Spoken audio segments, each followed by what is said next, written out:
Abra sua Bíblia em Êxodo, no capítulo 20,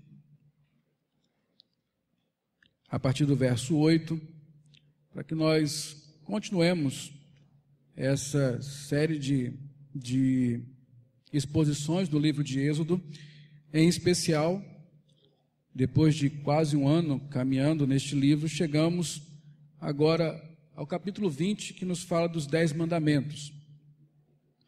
E hoje nós começaremos a ver o 4º mandamento, que fala a respeito do dia do Senhor.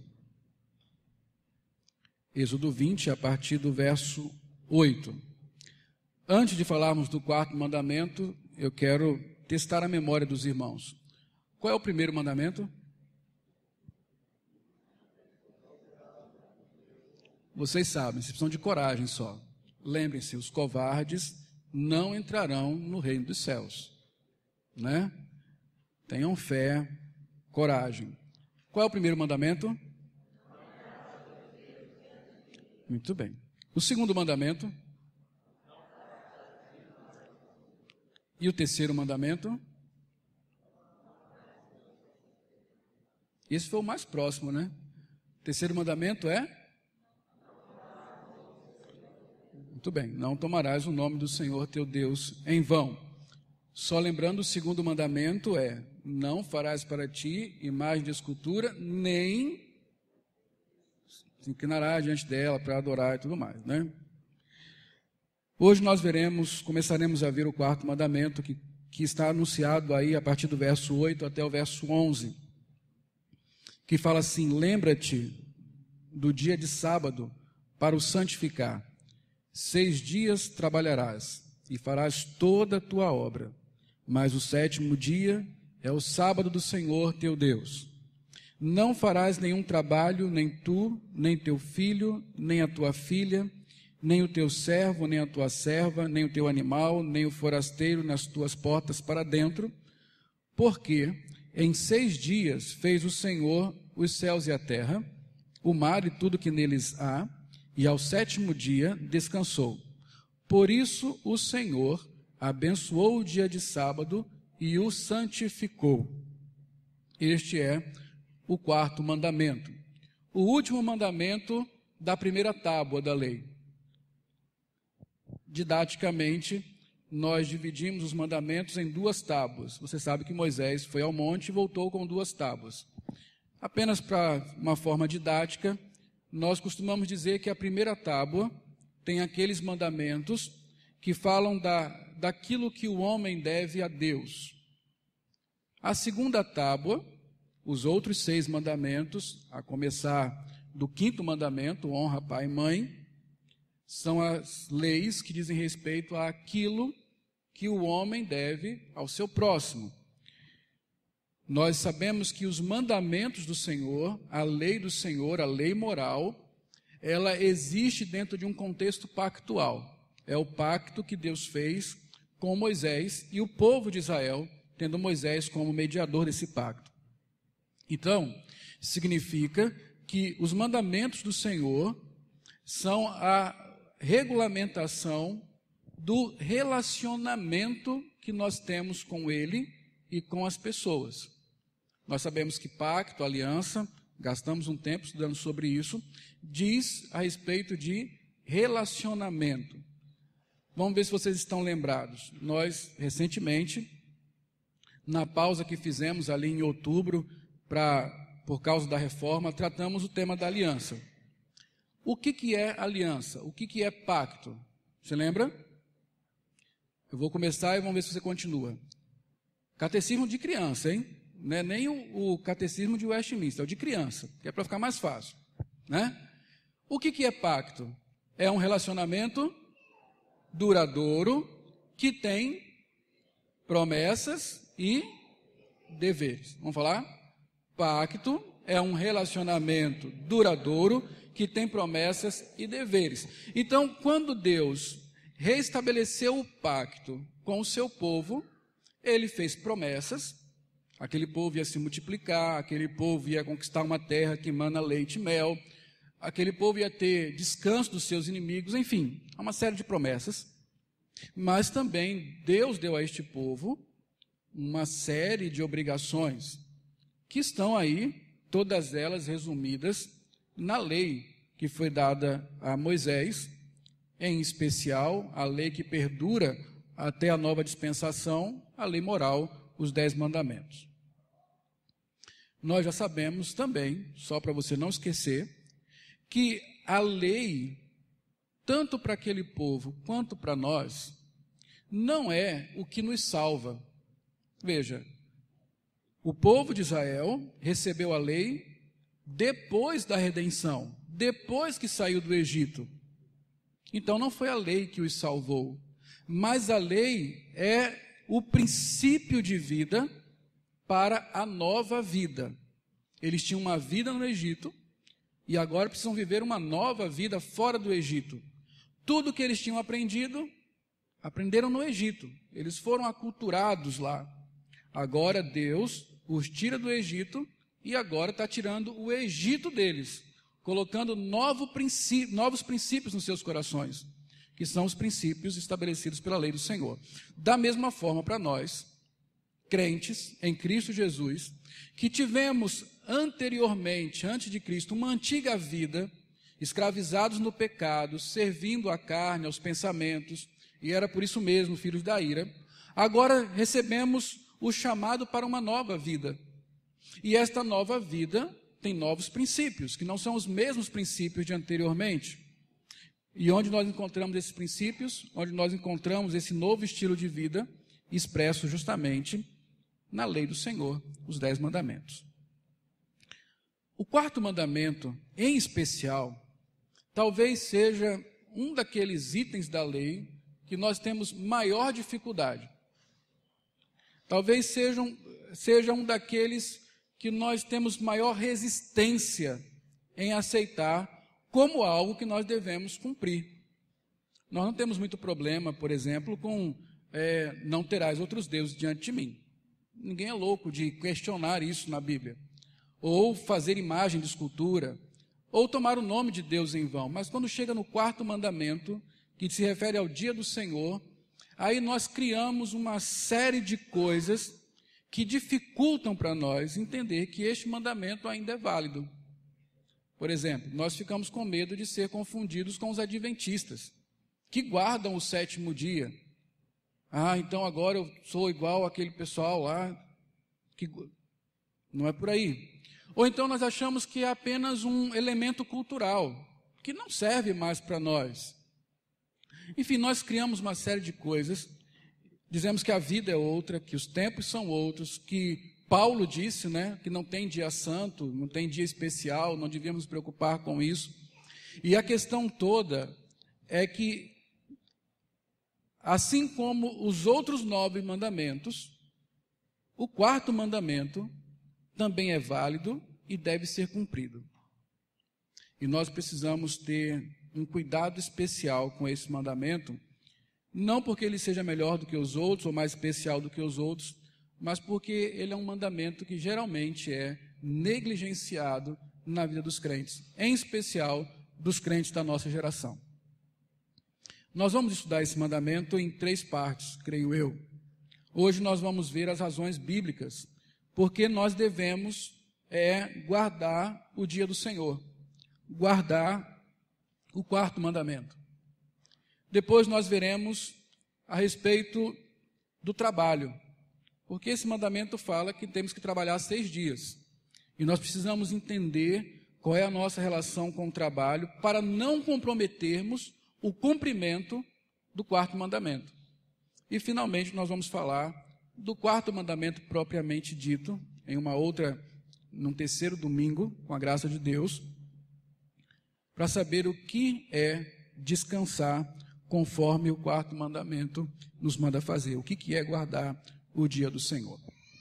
Bom, vamos para o texto e vamos começar hoje entendendo as razões que tornam o 4º mandamento um mandamento válido, proveitoso e que deve ser obedecido por nós e obedecido por todos os crentes de todas as gerações. Não importam o tempo, a cultura, enfim. Lembra-te do dia de sábado para o santificar. Versículo 8. Bem, sábado necessariamente não é um dia da semana. Nós temos um dia aqui que chama sábado, mas não é necessariamente este dia. Por exemplo, o mandamento diz: 6 dias trabalharás, farás toda a tua obra, e no 7º dia descansarás. A partir de quando? Não se sabe. Quando é que eles começaram a contar esses 6 dias? Não se sabe. Não se tinha um calendário como nós temos hoje. Nós sabemos que o princípio está lá no Éden, que Deus fez o mundo, cumpriu a sua obra até o final do 6º dia, e o 7º dia ele usou para descansar. Sábado aqui é descanso. Na verdade, a palavra sábado, no hebraico, a raiz dela significa cessar, parar de fazer alguma coisa. Aplicado ao mandamento é cessar a obra, parar de fazer o que você está fazendo normalmente para descansar. Então, o que se está estabelecendo aqui não é um dia, mas é o princípio de que, após 6 dias de trabalho, você tem que descansar. O sábado não é um dia, o sábado é um princípio, o princípio do descanso. 6 dias de trabalho, 1 dia de descanso. Esse é o mandamento, que nós temos que trabalhar e descansar dentro do tempo que Deus estabeleceu. A ordem é: lembre-se do dia de sábado. Lembrar é a mesma coisa de guardar. Guardar o dia de sábado. Zelar por ele. Este é o mandamento. Esse é o primeiro mandamento na Bíblia que acontece de forma positiva. Todos os outros, até aqui, são negativos. Não farás, não terás outros deuses, não farás obra, imagem de escultura, não tomarás. Agora, um mandamento positivo: lembra-te, guarde o dia de sábado. Juntamente com o 5º mandamento, são os únicos positivos, né? Honra teu pai e tua mãe. A ordem é expressa para que se guarde o dia de sábado, o dia do descanso. Qual é o propósito para fazer isso? Porque deveríamos guardar o dia de sábado? Para separá-lo dos demais dias para ser santo. Porque o mandamento continua dizendo: lembra-te do dia de sábado, para quê? Para o santificar. Ou seja, para separá-lo dos demais dias, para tirá-lo do uso comum que todos os outros dias têm, a fim de torná-lo e manter, nós vamos ver isso, e manter a sua santidade. Então, o descanso que o sábado propõe não é um descanso sem propósito, não é um cessar a obra para um ócio sem propósito. Na verdade, tem um objetivo: para que aquele dia seja separado dos outros, para que ele seja santo. Que modo? Versículos 9 e 10 nos diz a maneira como nós devemos guardar o sábado, guardar o descanso. 6 dias de trabalho, 1 de descanso. Sábado, diz aí, versículo 9 e 10, diz que o sábado é do Senhor ou para o Senhor. A preposição aí pode ser uma ou outra, do ou para. E não importa qual você escolha, a verdade é que o sábado está relacionado com Deus, o descanso está relacionado com Deus. É dele e para ele. E se nós formos para Romanos, no capítulo 11, lá no versículo 33, nós vamos ler: porque dele, por ele, para ele, são todas as coisas, a ele, pois, a glória eternamente. 1 Coríntios, nós vamos ver que quer comais, quer bebais, quer façais qualquer outra coisa, façais tudo para a glória de Deus. Então, a preposição que você escolher vai dar no mesmo, vai chegar ao mesmo ponto. Esse dia de descanso, esse tempo de parar a obra para descansar, tem o objetivo de santificar aquele tempo para Deus. O sábado é do Senhor, pertence a Ele, tem origem nele e é para Ele. É o que o mandamento está dizendo. e abrange toda a casa. O mandamento é dado ao chefe de família, e o chefe de família deve fazê-lo cumprir por todos aqueles que fazem parte da sua estrutura familiar, que no caso do tempo aqui, no Antigo Oriente Próximo, dizia respeito não apenas a filhos, esposa, mas também a servos, estrangeiros que você recebia em casa, enfim, toda a abrangência do lar. E isso é o que nós vamos ver hoje, a razão que está no verso 11, o porquê este mandamento deve ser guardado. Está no verso 11. Leia comigo. Este é o princípio eterno, imutável. Vamos ler? Porque em 6 dias fez o Senhor os céus e a terra, o mar e tudo que neles há. Ao 7º dia descansou.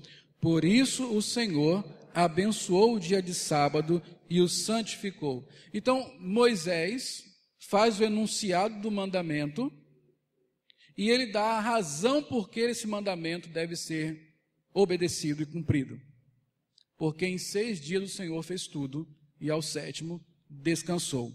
Por isso, diz aí, o Senhor abençoou o dia de sábado e o santificou. Então, a partir daqui, nós vamos estabelecer as razões bíblicas porque guardar o 4º mandamento, ele não é apenas não era apenas próprio para os judeus no deserto e antes de Cristo, mas é apropriado para toda geração de homens, e especialmente de crentes no Senhor. Inclusive nós devemos guardar o dia do Senhor. O próprio texto diz que o princípio eterno que estabelece o dia de descanso é a prática do próprio Deus, aquilo que o próprio Deus fez quando da criação. Então, tudo começa na criação. Então, vá para Gênesis, capítulo 1, capítulo 2, versos 1 a 3. Veja o que está escrito aí. Assim, pois, foram acabados os céus e a terra e todo o seu exército.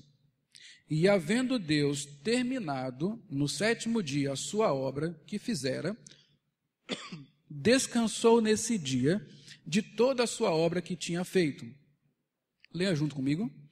E abençoou Deus o dia 7º e o santificou, porque nele descansou de toda a obra que, como Criador, fizera. Onde é que começa o princípio de que o sábado deve ser observado, de que o descanso deve ser observado? Começa na criação. É por isso que é um princípio eterno. Ou seja, se não houvesse queda, se os homens, se Adão e Eva não resolvessem pecar, e tudo ficasse como Deus criou originalmente, até hoje, o dia de descanso estaria sendo observado. Porque o sábado foi feito justamente para que houvesse descanso.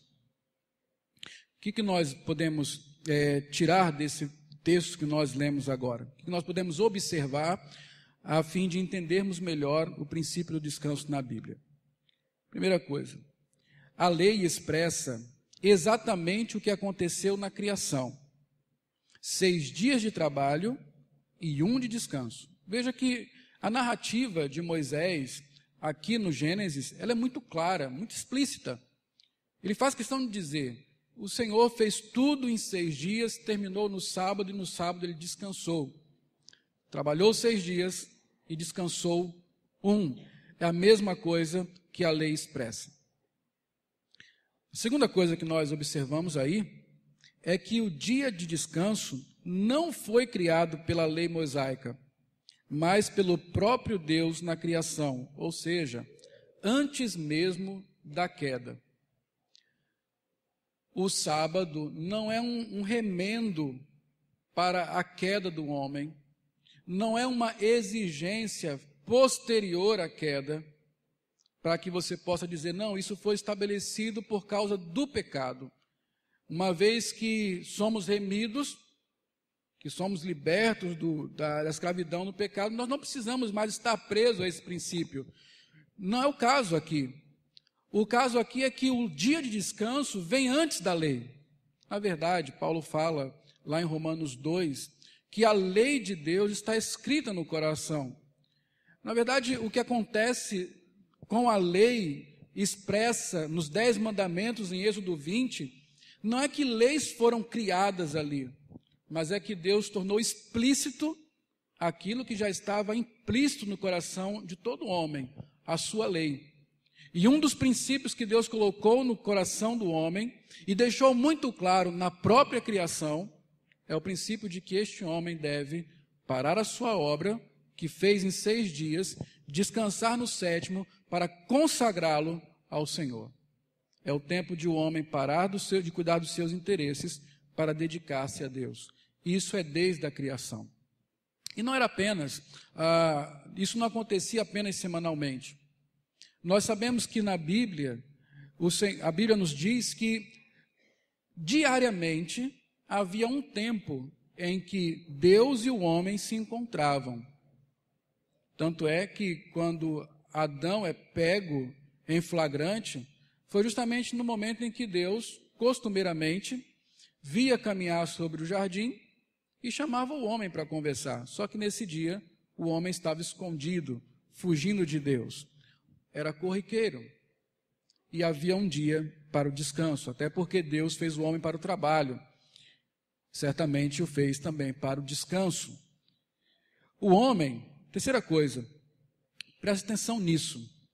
O homem, em seu estado original e criado à imagem de Deus, assim como Deus, deveria guardar um dia de descanso.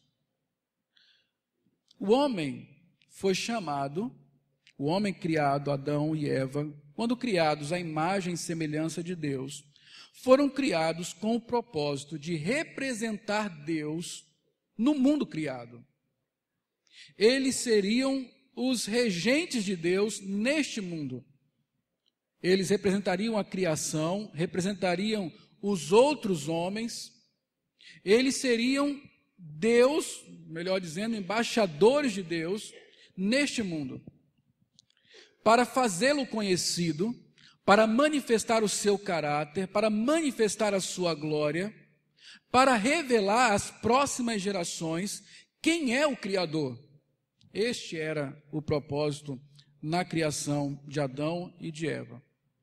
Criados à imagem e semelhança de Deus e representantes de Deus, eles tinham que fazer como Deus fez. E nesse sentido, no que estamos falando aqui, criados à imagem e semelhança de Deus, Adão e Eva deveriam fazer como Deus fez, trabalhar 6 dias, descansar 1. Isso é um princípio eterno, estabelecido na criação, serve para todas as gerações.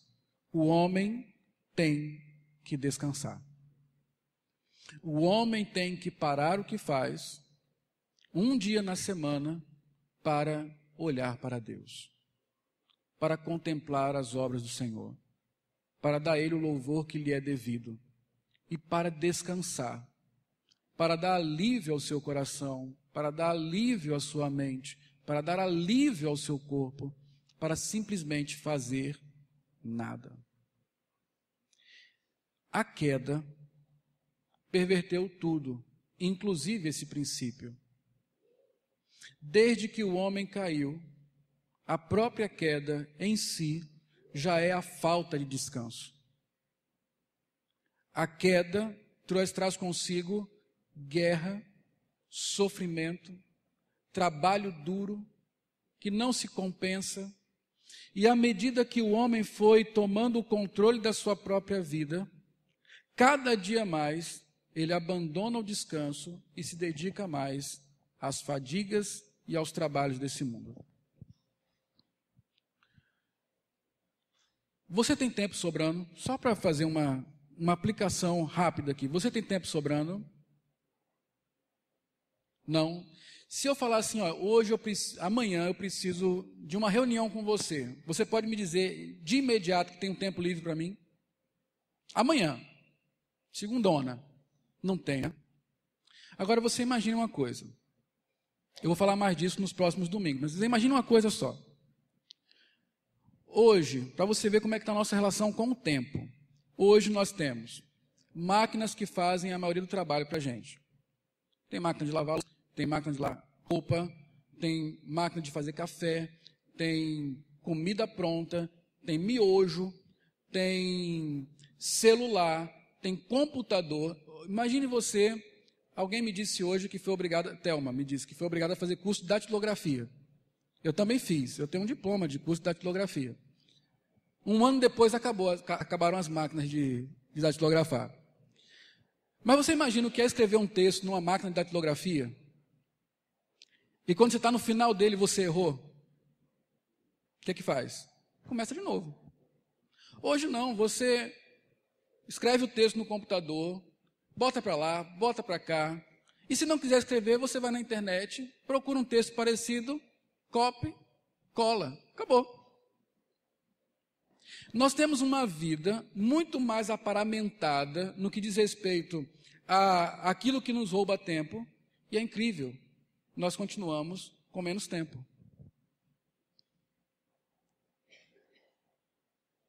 Ou não é? Qual foi a última vez, realmente, que você descansou? Porque nós encontramos as pessoas com a cara de cansada, fadigada, sobrecarregada. E quando você tem um tempo para descanso, você não descansa porque você está estressado. O estresse não lhe permite descansar. É só para você ver o que a queda fez. A queda roubou o descanso. A queda perverteu o uso do tempo, de forma que nós somos obrigados, por nós mesmos, por uma cultura perversa, a trabalharmos cada vez mais e descansarmos cada vez menos. E se você tem um tempo de descanso incomum em relação às outras pessoas, alguém vai lhe dizer: você é um folgado, você é desocupado, né? Você é preguiçoso. Nós criamos, por causa da queda, o mito de que estar ocupado significa ser importante. Eu preciso de uma agenda cheia, eu preciso de um celular, ou 2, ou 3, que estejam o tempo todo me chamando, eu preciso de pessoas me solicitando, eu preciso de não ter tempo, porque pessoas assim são pessoas importantes. Você nunca viu um grande executivo de uma grande empresa desocupado.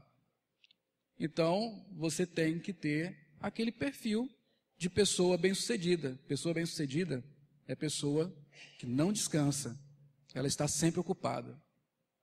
Essa é a perversão de valores que a queda trouxe. Nada a ver com o que Deus instituiu na criação, nada a ver com o propósito de Deus para a vida do homem. Deus quer um equilíbrio, que o homem trabalhe diligentemente, mas que ele também descanse diligentemente. Uma quarta coisa que nós podemos ver no princípio estabelecido na criação para o descanso é que Deus abençoou o sétimo dia. Diz o versículo 3 que nós lemos juntos: e abençoou Deus o dia sétimo. O que isso significa? Que o sétimo dia, o dia do descanso, foi dado como uma bênção para o homem. Ele abençoou esse dia. É uma dádiva de Deus para o homem. Quando você lê o capítulo 2, mais para frente, você vai ver que Deus criou um jardim e colocou Adão no jardim para quê? Para o cultivar. Ou seja, Deus deu trabalho ao homem. Você vai cultivar, vai cuidar desse jardim. Deus nunca intentou a preguiça. Mas, ao mesmo tempo, Deus não queria que o homem gastasse todos os seus dias cuidando do jardim. Afinal de contas, ele lhe deu Eva, e Eva precisava de atenção também. O homem precisava usufruir do seu trabalho, o homem precisava contemplar aquilo que Deus fez, o homem precisava estar com Deus. E assim como Deus instituiu o trabalho como uma bênção, Ele também deu o descanso como uma bênção. Rejeitar a bênção de Deus é não entender o que realmente pode me fazer feliz. Nós temos que olhar o dia de sábado, o dia do descanso, como dádiva do Senhor. bênção de Deus para o meu bem. Mas há uma outra coisa, que é a quinta coisa que nós vamos ver nesse texto. Também no versículo 3. Além de abençoar, Deus fez o quê? O que diz aí o texto? Vamos lá? E abençoou o dia sétimo e o santificou. O que isso quer dizer? Que Deus reivindicou esse dia. Ele deu como uma bênção, mas ele, ao mesmo tempo, reivindicou esse dia para si. Ele fez esse dia ser santo. E santo na Bíblia quer dizer que Deus separou para ele. É dele. É por isso que lá no Êxodo, no capítulo 20, verso 11, verso 10, Moisés fala, é o sábado do Senhor. Não é o meu sábado, não é o meu descanso, é o descanso do Senhor, dado como bênção para mim, mas é santo, é dele, não pode ser usado de forma profana, não pode ser usado de forma que desonre a Deus, e fora do propósito de Deus, que é de que o homem o busque. O dia do Senhor, ele é uma bênção para o homem, mas também ele é santo para Deus. Veja, a criação estabeleceu isso. É um princípio eterno, que foge às culturas, foge aos tempos, foge ao entendimento próprio de cada homem. É um princípio que Deus estabeleceu quando criou o mundo. O princípio universal estabelecido na criação é que Deus requer um dia na semana para ser consagrado exclusivamente a Ele. Os outros dias nós fazemos o que queremos? Não. Todos os dias são do Senhor. É por isso que Paulo, lá no Novo Testamento, fala, não há dia santo. Todos os dias são especiais no que se refere a Deus. E nós sempre costumamos pensar, então não tem nenhum dia especial. Não, o que Paulo está dizendo é que, em relação a Deus, todos os dias são especiais. Todos devem ser consagrados a Ele. Os 6 dias de trabalho nós consagramos a Deus com o trabalho. Fazendo um trabalho diligente, não para os nossos patrões, mas para Deus.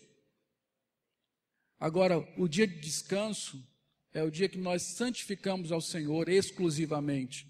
Paramos, cessamos, como diz a palavra sábado, o trabalho para dedicarmos-nos ao Senhor.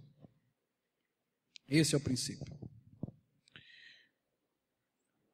Um outro ponto que é importante nós entendermos é que não apenas a criação estabelece o descanso, mas houve a queda, e depois da queda, o que houve? Existem 3 momentos na história, 4. Criação, queda, redenção, consumação. Deus criou, o homem caiu, Deus redimiu, o homem está redimindo nesse momento, e haverá um tempo onde tudo estará completamente redimido, é a consumação dos tempos. A redenção, que é o resgate de Deus deste homem caído, também fala sobre o descanso. O 4º mandamento não é apenas uma lei que devemos cumprir, mas é um princípio didático a respeito da redenção e antecipa parcialmente a consumação. O descanso e a redenção de Israel. Abra sua Bíblia aí em Deuteronômio 5, 14 a 15.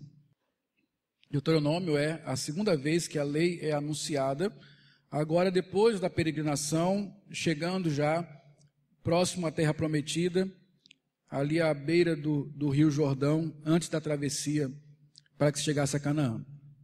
Veja nesse discurso de Moisés, quando ele proclama pela segunda vez a lei, que explicação ele dá a respeito do 4º mandamento. Diz assim: mas o 7º dia é o sábado do Senhor, teu Deus. Não farás nenhum trabalho, nem tu, nem teu filho, nem tua filha, nem teu servo, nem a tua serva, nem o teu boi, nem o teu jumento, nem animal algum teu, nem o estrangeiro das tuas portas para dentro, para que o teu servo e a tua serva descansem como tu. Agora a explicação. porque te lembrarás que foste servo na terra do Egito, e que o Senhor, teu Deus, te tirou dali com mão poderosa e braço estendido, pelo que o Senhor, teu Deus, te ordenou que guardasse o dia de sábado. Porque, qual a razão que Moisés dá aqui para que o sábado seja guardado? Porque eles foram antes, o quê? Servos no Egito. O que caracterizava a vida do povo no Egito? O que caracterizava? Escravidão. O que é escravidão? Trabalho forçado. E você acompanhou aqui a nossa trajetória no Êxodo, você viu como a estratégia daquele faraó era de cada vez mais ocupar aquele povo, colocar sobre eles cada vez mais trabalhos forçados. Para quê? Para que eles não pensassem em Canaã, para que eles não pensassem em Deus, para que eles não louvassem ao Senhor, e assim por diante. O que caracterizava a vida daquele povo antes da redenção é o que caracteriza a vida de qualquer um hoje, sem Deus. Uma vida de trabalhos forçados, de escravidão. O povo vai para uma nova vida e Deus fala o seguinte: agora vocês não vão viver para trabalhar. Esse não é mais o princípio da vida de vocês. Agora vocês precisam lembrar de descansar. Esse é o novo princípio. O Egito é a casa da servidão. Canaã é chamada de descanso de Deus. Porque lá em Canaã, o Senhor iria dar para eles o descanso dos seus inimigos. A redenção, então, nos tira da escravidão em trabalhos forçados para o descanso de Deus. E a história do Êxodo, real história, é também uma ilustração para a vida do crente. No sentido de que outrora nós éramos escravos do pecado, servíamos à carne, aos pensamentos, e mortos, fadigados, exauridos por causa disso, e então Deus nos dá descanso. Deus nos promete aliviar de toda essa carga do pecado, de todo o trabalho inútil que nós fizemos até aqui, e na nova vida o Senhor nos dá descanso. Olha as palavras de Jesus. Mateus 11, versos 28 a 30. Vinde a mim, todos os que estáis cansados e sobrecarregados, e eu vos aliviarei. Tomai sobre vós o meu jugo, e aprendei de mim, porque sou manso e humilde de coração, e achareis descanso para a vossa alma, porque o meu jugo é suave e o meu fardo é leve. Aquele dia de descanso na lei, ele tinha uma função muito mais do que apenas obrigar as pessoas a descansarem, ou estabelecer um princípio de descanso. Aquele dia apontava para aquele que finalmente ia dar descanso. Não descanso apenas físico, mental, emocional, mas descanso para a alma. O princípio do descanso, ele se cumpre, se encarna no próprio Senhor Jesus Cristo. E por que então é importante que eu, a minha família, reserve esse dia para descansar? Porque nesse dia eu vou me lembrar de que eu era servo no Egito, de que eu era servo do pecado. E naquele tempo, o que eu colhi? Senão as aflições da minha alma, senão a tristeza de estar longe de Deus, senão as dores que o pecado traz, senão o remorso que o erro provoca. Mas então Jesus me encontrou.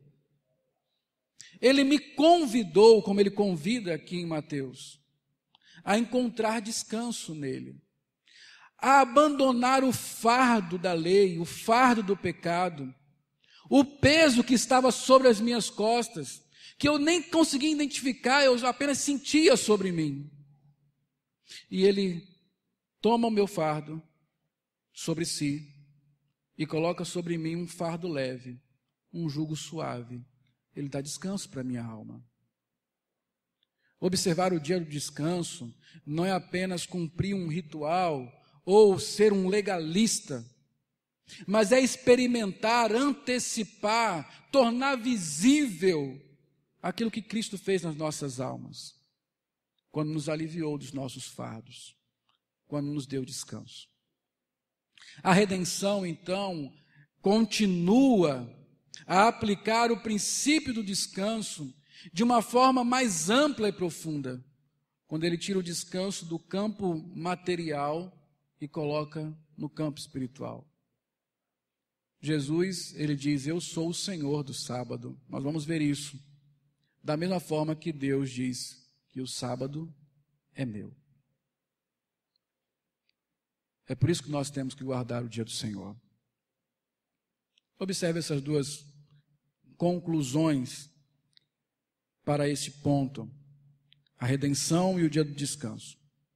Primeira conclusão que nós vemos aqui.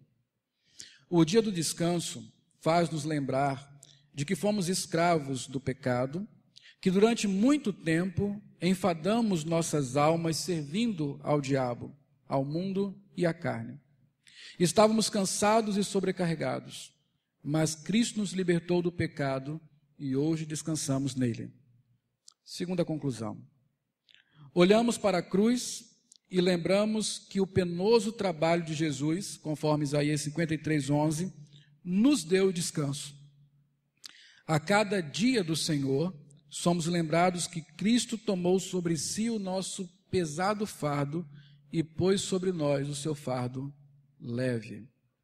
Para nós que vivemos a redenção, nada mais apropriado do que reservarmos o dia do Senhor para exclusivamente louvarmos a Cristo, porque Ele é o nosso descanso e deu descanso para as nossas almas. O que alguém que está grato por estar aliviado do fardo pesado que carregava pode fazer, se não descansar e deleitar-se naquele que o aliviou?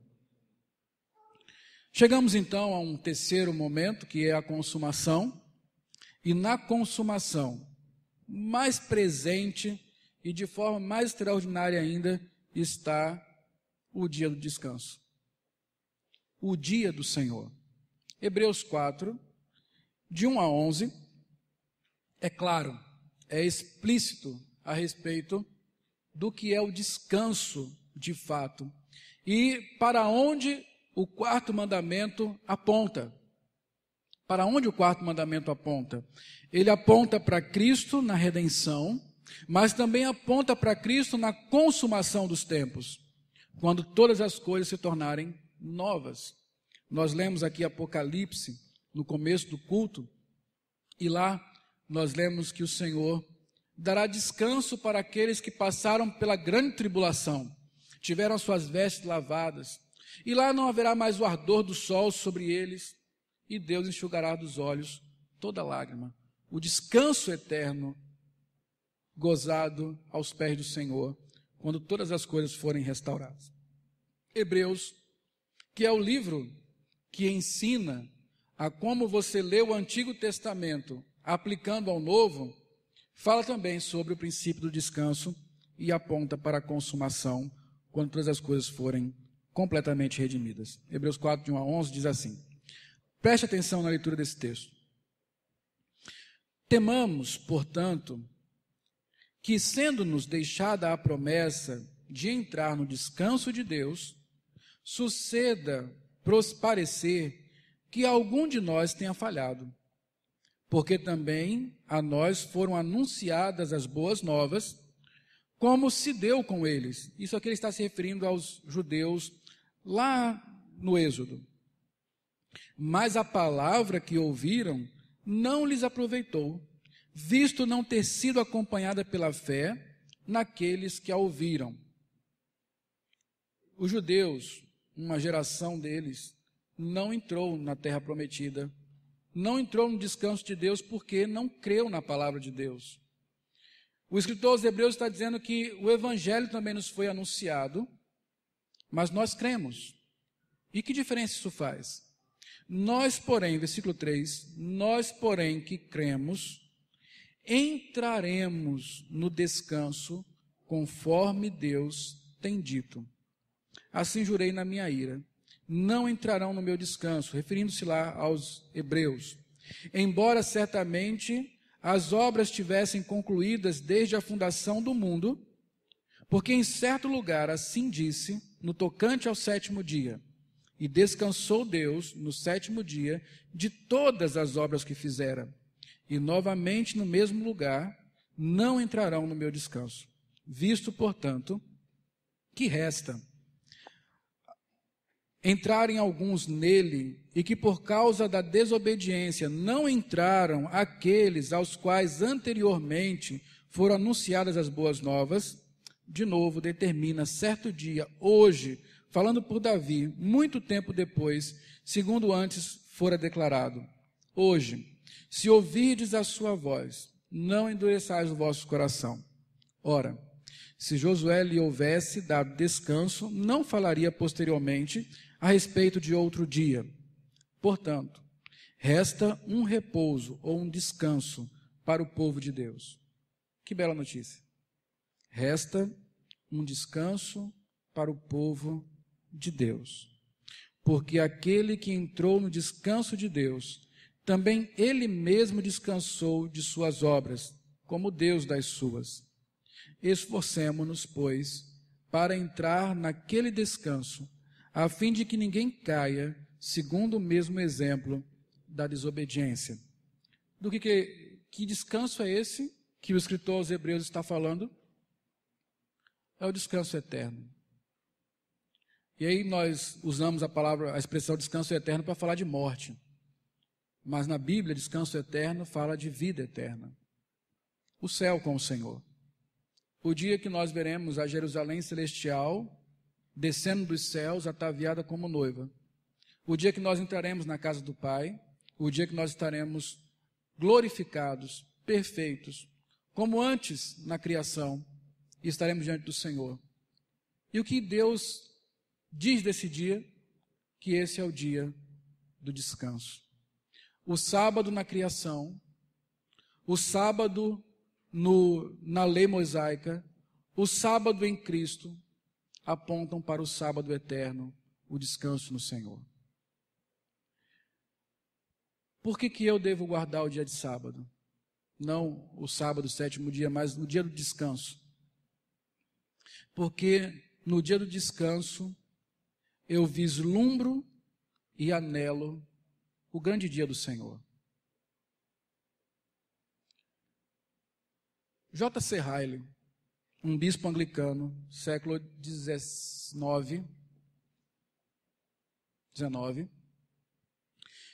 ele disse o seguinte, um livro sobre santidade que ele tem, Santidade sem a qual ninguém verá o Senhor, você deveria ler esse livro. Ele fala o seguinte, como alguém que não gostou de ser santo, não buscou santidade aqui nesta vida, poderia ser feliz no céu. Porque no céu, as companhias são de santos. A atmosfera é santa. Tudo que se faz no céu está revestido de santidade. Então ele renova a pergunta. Como alguém que não buscou santidade na terra, poderia gostar de viver no céu? Eu vou parafrasear isso para aquilo que nos interessa nesta noite. Como alguém que não anelou o descanso temporal nesta vida, pode ser feliz no céu, onde nós descansaremos eternamente. Esse descanso eterno, ele deve ser anelado por nós. A vida, ela se torna, por causa do pecado, cada vez mais difícil, cada vez mais dura, cada vez mais decepcionante. Eu não estou sendo negativista, não. A verdade é que nós temos bons momentos, mas de repente somos assolados surpreendentemente pelo mal. Todas as vezes que nós nos esquecemos que vivemos num mundo caído, pós-queda, nós somos lembrados disso de forma trágica, dramática. Seja por uma doença, seja para a morte de alguém, seja pelo desemprego. A vida nos cansa. Administrar a vida depois da queda é uma canseira só. É disso que fala o salmista quando diz que os nossos dias, quando muito, chegam a 70, 80 anos, mas é enfado e canseira. Mesmo Salomão, um homem que viveu uma qualidade de vida que nós não tivemos, por causa da riqueza que tinha, ele chegou aos fins dos seus dias e escreve um livro pessimista, dizendo que tudo é vaidade. Ele está cansado da vida.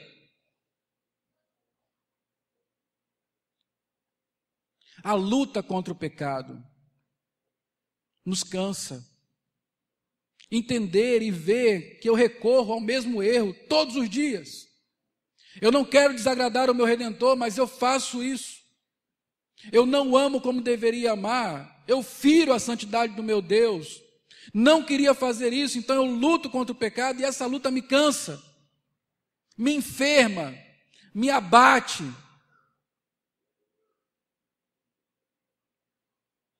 Então há uma promessa, então há uma doce esperança. Finalmente, haverá descanso para o povo de Deus. Nós estamos em peregrinação, em um deserto, onde não tem água e não tem comida, a não ser que Deus providencie. Caminhamos, caminhamos e caminhamos. Só não é mais difícil porque o Senhor está conosco sempre.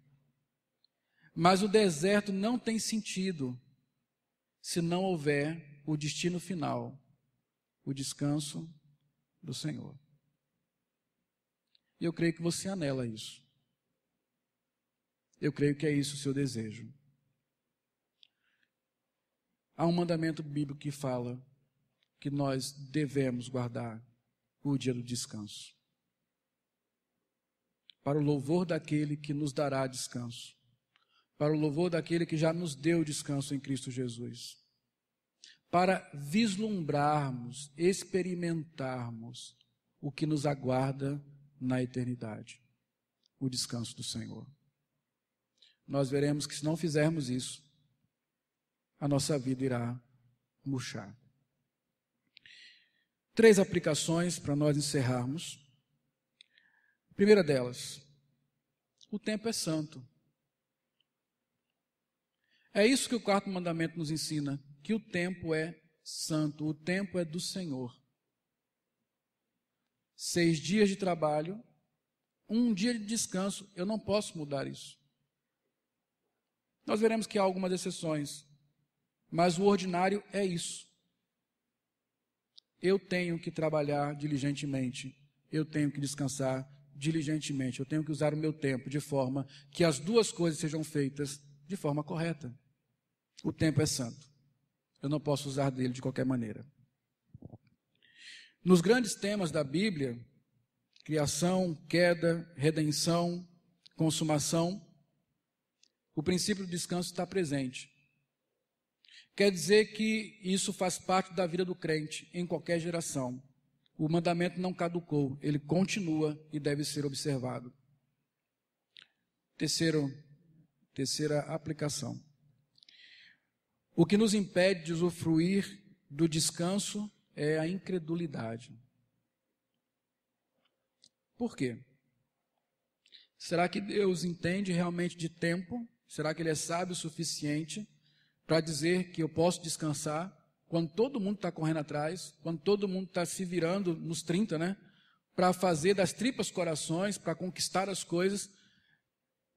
Eu fico triste quando eu vejo o que os colégios estão fazendo com os nossos jovens. O colégio quer se promover, colocando lá a placa, tantos aprovados no vestibular, primeiro lugar no vestibular, e para se promover dessa forma, ele consome a vida dos jovens, dizendo que eles precisam estudar além do que é necessário, dizendo que eles devem guardar 3 anos hoje. Antigamente era um ano só. Eu estudei 6 meses só para o vestibular. Hoje são 3 anos de estudo duro, de domingo a domingo, fora o que se ouve dentro da escola. Olha, enquanto você come uma tapioca, o seu concorrente está estudando. E é daí para o vestibular, do vestibular para o concurso público, do concurso público para o próximo degrau a ser galgado, e nunca há descanso. O que se há é a consumação da vida, e a incredulidade de que Deus pode prover, se nós usarmos o tempo da maneira como Ele determinou para ser usado. O que nos impede de usufruir o descanso é a incredulidade. Portanto, a aplicação final é: creia. Creia na bondade de Deus, creia na provisão de Deus, na sabedoria de Deus, que disse que devemos trabalhar e que devemos descansar. Que o Senhor então nos abençoe.